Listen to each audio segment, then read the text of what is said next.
Hello, podcast listeners. We know podcasts are a great way to catch up on a program that you may have missed on KSJE, and it's provided as a free service of this radio station. But you know, KSJE is now listener-supported, and so while you enjoy this podcast, we hope that you'll also take some time to join KSJE. Become a member today. It's quite easy to do. Just go to our website at ksje.com/support and pick the level of support that best matches your budget. Thanks again for listening. Here's your podcast.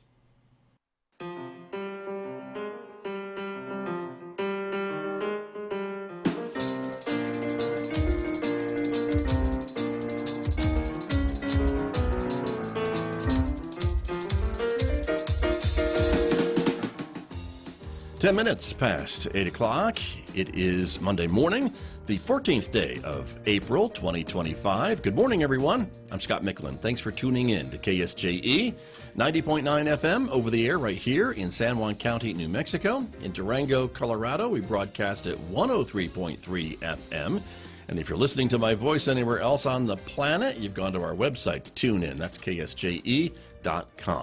I also want to welcome our viewers today who are joining us this morning. The video of this program is streaming out live to the KSJE Facebook page and also to our YouTube channel. So welcome aboard, everyone. I am so glad that you are with me this morning because coming up, we are talking to guests from Presbyterian Medical Services. We're getting an update on some of the things that they do in our community, and specifically for children with disabilities, and also talking about their work with children with autism. It is Autism Awareness Month, so we'll be talking more about that in the next few moments right here on KSJE with my guest. And of course, we want you to stay tuned because next hour, Mick Hess will be here. Our weekday classical music program, Roving with the Arts, coming up at 9:06 right here on KSJE. Don't forget, you can connect with us on X and Instagram in addition to Facebook and YouTube. And if you're a podcast listener, we invite you to subscribe to KSJE Podcasts. They're available where you're probably already listening to podcasts, so subscribe for free, check it out, and maybe discover a new local program that you may have missed recently.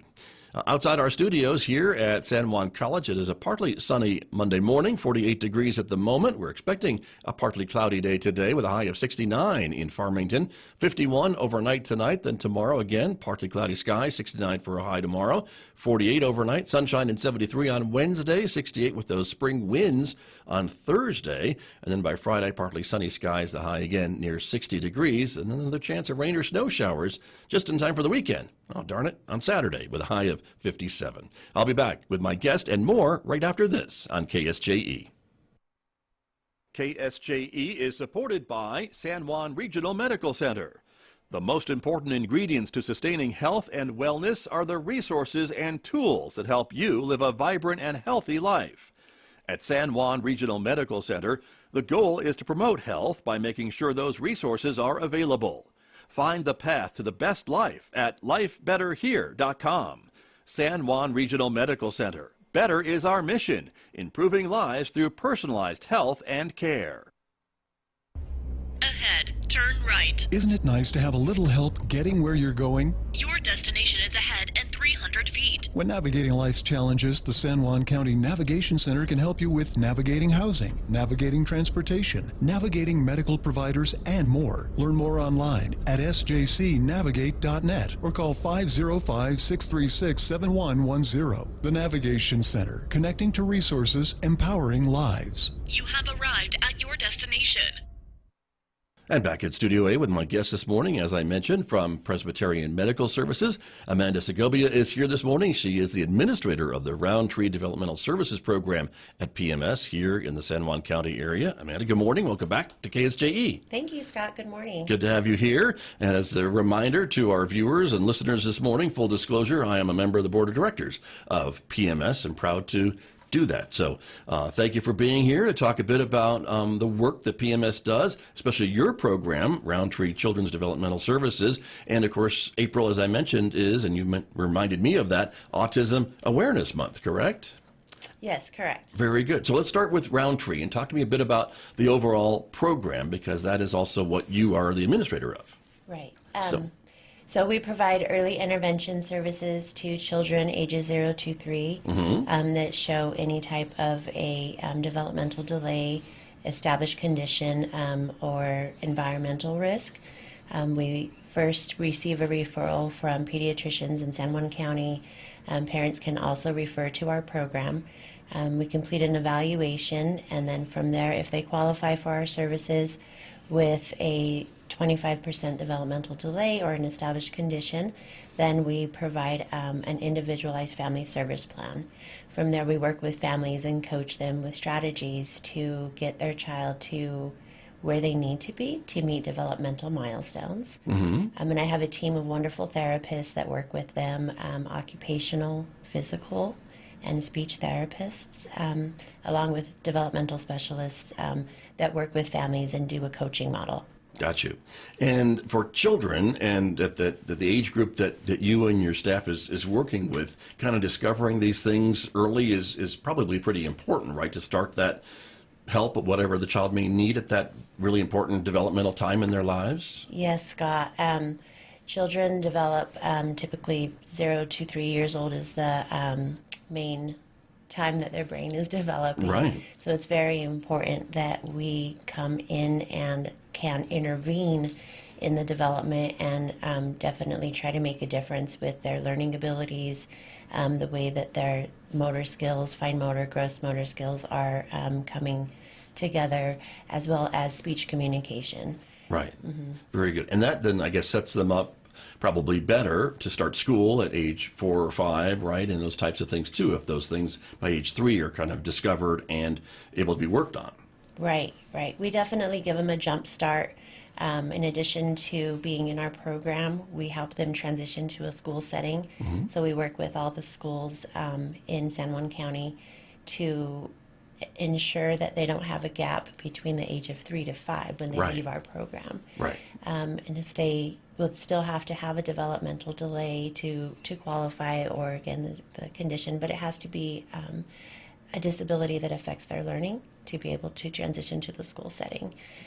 But yeah, we do provide that support, and it is really helpful for children to gain that jump start from early intervention services. Right, I would think so. And again, too, I guess the opposite would be true, too, is that maybe a child is referred to you for a screening, and maybe you find out that, well, there's nothing necessarily developmentally wrong. It's the child just developing on their own schedule, like children do, and each child is different. And so I imagine maybe that's the case in some of these children as well.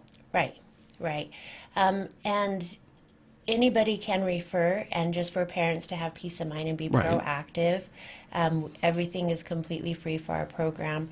So by getting your child evaluated, it could just kind of bring peace of mind to ensure that they are developmentally age appropriate and able to have the knowledge that they... The parents can have that knowledge, right? Yeah. That everything's on that their schedule they're and typically developing. is okay. Yeah, and Right. everything's fine. And yeah. get that confirmation that, yeah, maybe your child isn't as far along as maybe their friends or the neighbors, but they're Right. still where they need to be. Yeah. That kind of thing. And we, probably about 70% of our referrals are for speech and language development. We see a lot of babies that are just not quite talking yet. So we look for those red flags and concerns, and then we provide speech services to do play-based therapy with the parents just to get them talking a little bit more to where they should be. Right. And kids will develop and talk on their own, but we usually have a lot of children with a slight speech delay, yeah. Sure. But that's something that you deal with and is probably, well, each case is different, but I would think you definitely have the resources and the therapist to work on that, and that's something that they can probably bring along fairly easily. Is that a correct term to describe it? I don't know.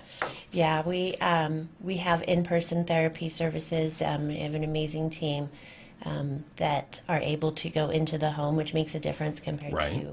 to telehealth services. I do have one occupational therapist that does provide telehealth, and another one in person, and then 2 physical therapists that are able to be hands-on, which is really important to provide those strategies for the parents. Right. Very good. Well, let me get back and talk to you a bit about Autism Awareness Month, and the things that you do for parents and families maybe who may think that their child is suffering or dealing with autism, not necessarily suffering from. But let's talk a little bit about the work that PMS does with those children that are referred to you. Okay. So At 18 and 24 months, we do screenings for autism. Those screenings are also completed with their pediatrician. If they show signs of being at high risk for autism, then we look and communicate with families once we build a rapport and we're able to establish a relationship, because oftentimes it's difficult to kind of bring up those conversations. But with autism, we are continuously looking for red flags in their development. It is a spectrum, a developmental disorder, and so it is varies Right. with the levels of autism. You mentioned that, right, and we hear it often described as a spectrum, right? And so autism, the term, I guess, encompasses all different types of developmental issues, right? And so it could be mild or it could be more severe or anywhere in between on that spectrum, I guess, right? Right, definitely. So we look for social communication and interaction. If those skills are not typically developing, for social communication interaction, we look for kids with difficulty sustaining eye contact, challenges in responding to their name, as well as limited gestures, like they're not pointing yet and they have a lack of emotional response. Gotcha. And it's still in that very young, early age of the child, is that correct? Yes, we can look for signs of autism as early as like 9 months old, as well as 12 months up to 2 years old. They're just not communicating as effectively as they should or responding to emotional Stimuli or things like that, stimuli, right? yeah, From the yeah. environment wherever they are. Yes. Makes sense. And so when that happens, and I guess then again, you were telling me before we came on the air this morning that the early intervention is key or really important, I guess, to try to identify some of these things in these babies and helping them, again, as they're developing during that very early developmental period? Yeah, so with early intervention, if the children are in our program, we're able to assist the parents in getting a referral for further diagnosis, because Roundtree will only screen for autism, but we do refer to the University of New Mexico Center of Development and Disability. There's actually a 2-year waiting list right now. Wow. The number of children with autism has grown. I think the stats right now are 36 out of 100. Like 1 in every 6 children have signs of autism at this point. And we also refer to Jumpstart and Insight Psychology in Santa Fe. And then if a child is diagnosed with autism, then we assist the families in getting ABA therapy if needed, depending on the severity of the autism, the level. Right, right. And again, I think what you said before is probably, again, worth repeating here, is that for parents, if their child is diagnosed and they've got a confirmation or what have you, that peace of mind is maybe something that parents really appreciate, to be able to understand that maybe my child is dealing with this, but we have early intervention, there are resources available, or we'll get on the waiting list, and there's help available. Is that kind of something, that you see when that happens? Yeah, but they are able to go have the next steps to be on a waiting list to get that evaluation and that diagnosis, which will in turn help them in the educational setting when they transfer over to have an individualized education plan for the child, because it is a learning disability as well as development. Right. So the parents do have that support with a confirmed diagnosis of autism. Sure. And again, there's such a range, I guess, of diagnoses, right? When we talk about autism. So it just depends on the individual case as to the other steps, I guess, after that, right? Of what needs to be done, what can be done, and what resources are available and things like that for the individual child.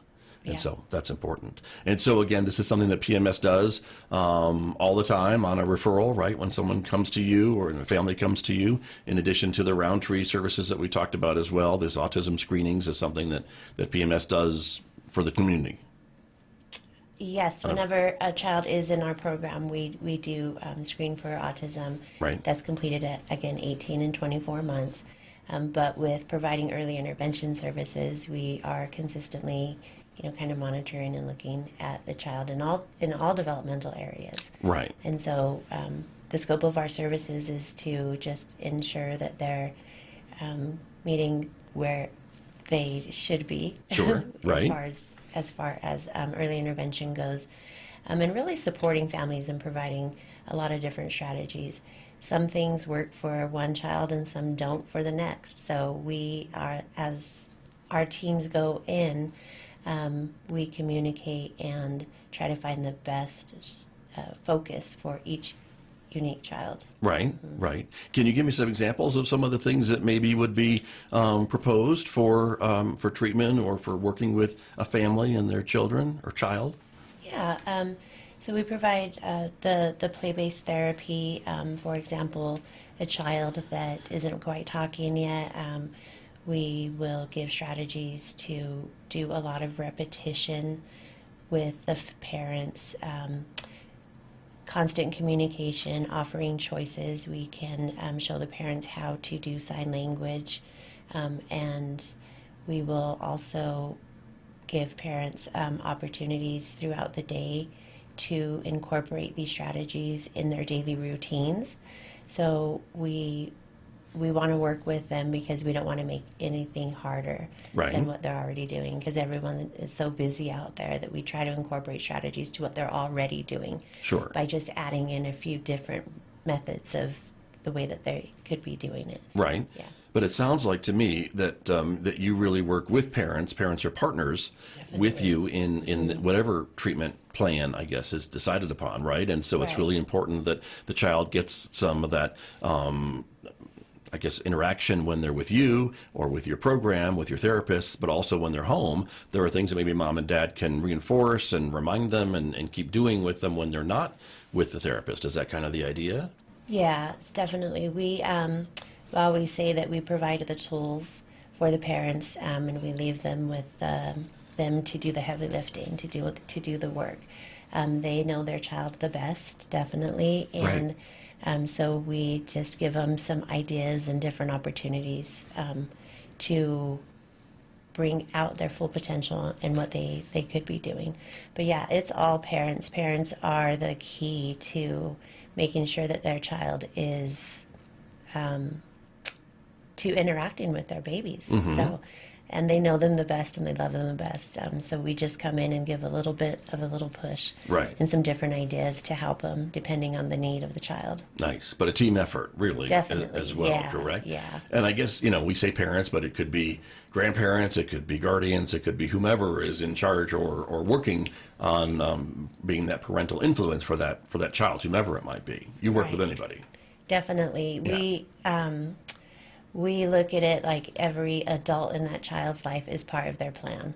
So whether it's daycare providers where they spend 6 hours a day going home and staying with Nana or the babysitters, we try to include them in the plan as well. Whomever that is. They're welcome to be part of that. The teachers at Head Start, early Head Starts or daycares, the grandparents, babysitters, because if everyone's on the same page, to get that child to possibly be communicating more or working on feeding skills, then it's important that every caregiver be on the same page, as well as the Roundtree team. Right, very much so. And that's got to be very rewarding for your therapist, for your staff, for the parents, obviously, to see some of that growth over time. Maybe it's kind of hard maybe to see it day after day, but I bet, your folks keep track of that and can tell the parents and say, look, when your child first came to us, this was the situation, and now look where they are here after 3 months, 6 months, whatever the case may be, right? Right, yeah. That's exciting. It is. We can get a child that is born premature, right out of the NICU, and we are able to provide the services just to monitor and make sure that they're continuing to develop where they should be. And we really build relationships with the parents and the families, and they become our friends. And we really enjoy working with them from 0 to age 3 years old, and we build those relationships and get close to all of our families, which is really the rewarding part of what we do. Right. To see progress in each kid that we that we help. Very much so. It's so amazing to see a child from birth to 3 and just how much they're like little sponges. They're just absorbing everything, right? And and some of those things. And again, if there's a way to help them absorb more and understand more, if there is a delay or what have you, that's kind of where the Roundtree program comes in, and some of these screenings that we are talking about, so that by age 3, the child is, where they need to be to continue their development and get into whatever it might be next, Head Start or early Head Start or school at kindergarten at some point, right at age 5 or so. And so that's an important thing. Yeah. For those kids. Very good. And so again, for the Roundtree program, there's no waiting list for that necessarily, is there? No. Open to children when they come to you, and if there is a need, you have a spot for them? Definitely. We are able to receive referrals from parents. So if any parents out there just want to ensure that their baby's typically developing, you can give us a call at Roundtree. Okay. As well as pediatrician referrals. If you get a referral from your pediatrician to our program, don't be scared. Just come to us, and we will be able to provide free in-home therapy services. And so we do not have a waiting list. We're fully staffed, and we're able to go into the home, which is also convenient for families. Right. Because they don't have to travel to anywhere. We're able to meet in the community. We're able to meet in the home because that's the child's most natural environment. And that's where we want to make sure that they're the most comfortable to provide those services, so they're themselves in play. Right. And the parents are in their own environment as well. And so that's a big part of this, a big step, I would say, too, when you talk about home visiting, because we know we live in an area that is pretty wide and diverse and geographically large. And so are you talking about all of San Juan County? You can offer this home visiting service to families? Yeah. All the way to the Arizona border. Okay. We work with children on the Navajo Reservation. Right. All the way out to Disna. DZ. I say DZ I because didn't want to say it wrong. No, you're right. Yeah, Yeah. very good. That's way far south along Yes. Highway 550, south of And Bloomfield. all the way to Cedar Hill. So we To do the north. provide all of those services. Each one of the developmental specialists serves a certain area. Right. And so they are able to make relationships with the schools in that same area and Nice. go back and forth to visits, yeah. Right. Very good. Well, I know, again, as you mentioned, that's a great service for families. Again, I guess if someone wanted to come and have their appointments in an office or with the therapist at their office, is that an option, or is home visiting the only option for these families? No, they have we have a Roundtree therapy room at our Riley building, so we're able to provide the services there. We often meet at the wonderful E3 Children's Museum too. Nice. Out in the community, grocery stores, if we're working on behavior, for example. Right. We can go grocery shopping with you and provide strategies to help the child with behavioral issues. Nice. We can go to the mall, parks, definitely. If we're working on gross motor skills, we want to work on walking and inclines and running and jumping and climbing. Right. And so it just depends on what the family wants and what they're comfortable with. But yeah, we can provide therapy services in office, in the community, or in the home. Very good. Very good. I have a couple more questions for you as we're getting low on time here this morning, but I did want to ask you, and this is something that I think I know the answer to, but how are you must be so excited about the All Abilities Park that is being built in Farmington for just what you're describing, right? For your therapists or families to be able to take children into a park, a playground, and be able to use the equipment no matter what their level of ability or disability might be. It's got to be a great fit for children in your program. Yes, we're really looking forward to it. I think it's an exceptional program and asset to the community. It is going to be really fun to go there and be able to take our kids to be interactive in the equipment that they're going to be having for people for anybody. It's Right. not just going to be for all of it. It's definitely all abilities. And we also have the Project Shield through PMS that would benefit from it as well, to take their individuals out and play and Right. do. Those folks are a bit older than your Yeah. clients, basically, Yeah, right? they So are, yeah. that's important to remember as well. But very good. Well, Amanda, I really appreciate you coming in this morning to remind us about the services that PMS offers in the area, including very important those screenings for autism. It is Autism Awareness Month, and so again, a reminder to families that PMS is here and offering the services to San Juan County, and you've got your staff fully staffed to provide those things. So thank you Yeah. for the reminder. If folks want to sign up or contact you, what's the best way to do that? Just go online to the website or call the office. What is the best way? Yeah, you can go to pnsnm.org and look up Roundtree. You have you can call our office 505-443-4303. Okay. And you can make a referral through my admin secretary or online. Okay. Yeah. Or ask your But- pediatrician, I guess, too. Or- would be or the other ask your thing. They should pediatrician. know, right? Yes, they do. They better. Yeah. Yeah, good.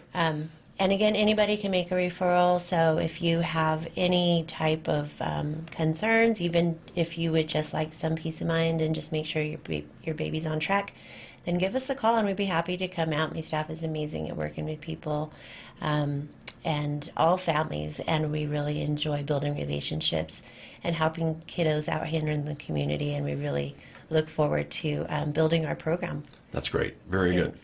Well, thank you for coming in. Again, that website is pmsnm.org, and that's where folks can go to sign up Yes. and get more details. So Yes, the thank Roundtree you. program. Thanks very much. Thank you, Scott. Amanda Segobia, she is with PMS, Presbyterian Medical Services. She is the administrator of Roundtree Children's Developmental Services here in San Juan County. Back with more after this on KSJE. KSJE and the San Juan College Native American Center present the Student Study Tip of the Week. Hello, this is Demetrius coming to you with the study tip of the week. Whether you're using a notebook, a laptop, or good old-fashioned flashcards, reviewing each line of your notes helps ensure that you hit all the right information you reviewed in class and might even remind you of a few things you would have missed otherwise. It's good to review notes shortly after class and then again a few days later. This allows you to take a break between edits and come back to the information with a fresh perspective. The Student Study Tip of the Week is presented by the San Juan College Native American Center and KSJE. Did you enjoy that podcast? We hope that you did. And if you did, share it with your friends. And if you really want to keep podcasts like this coming, please support KSJE. You can do it easily online at ksje.com.